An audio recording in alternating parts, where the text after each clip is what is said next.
A mid-state soccer coach accused of drugging and raping young boys after gaining their trust. The coach is now behind bars, but police need your help identifying the victims. We're glad you're joining us tonight at 6, everybody. I'm Hunter Hoagland. And I'm Rory Johnston. This investigation started after the suspect left his phone at a Franklin pizza parlor. News Channel 5's Alexandra Cohen explains how that sparked the case. On June 22nd at Marco's Pizza in Cool Springs. It's in the oven. It's going to be $8.77. A customer left an unlocked phone on the counter. The worker didn't know Spanish, so they looked at photos to see if they recognized who left it.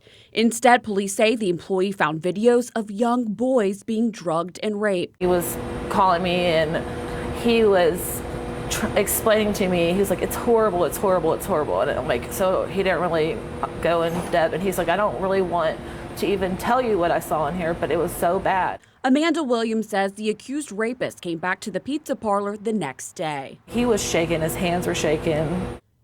She grabbed a photo of his license plate, called police, and they arrested Camilo Campos for child rape and sexual exploitation of a minor. It's so sad, and I just feel for the families and the victims. Franklin police say 2 out of 10 victims have been identified. Some of the victims that have come forward are in their 20s. And so this has gone on for a long time. Lieutenant Charlie Warner says they've combed through hundreds of images.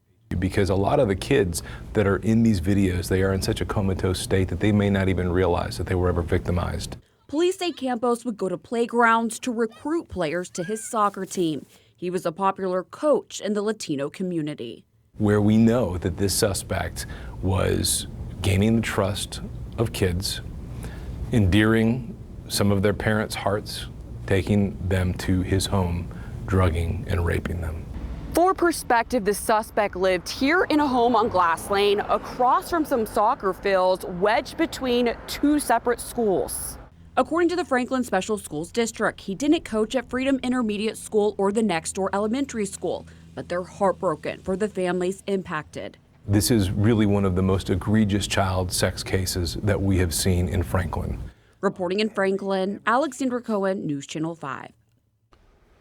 Thanks, Alexandra. At one point, the suspect also lived in the Hill Estates neighborhood. If you know someone who might have been a victim, police ask those folks to come forward so they can get help and hopefully heal.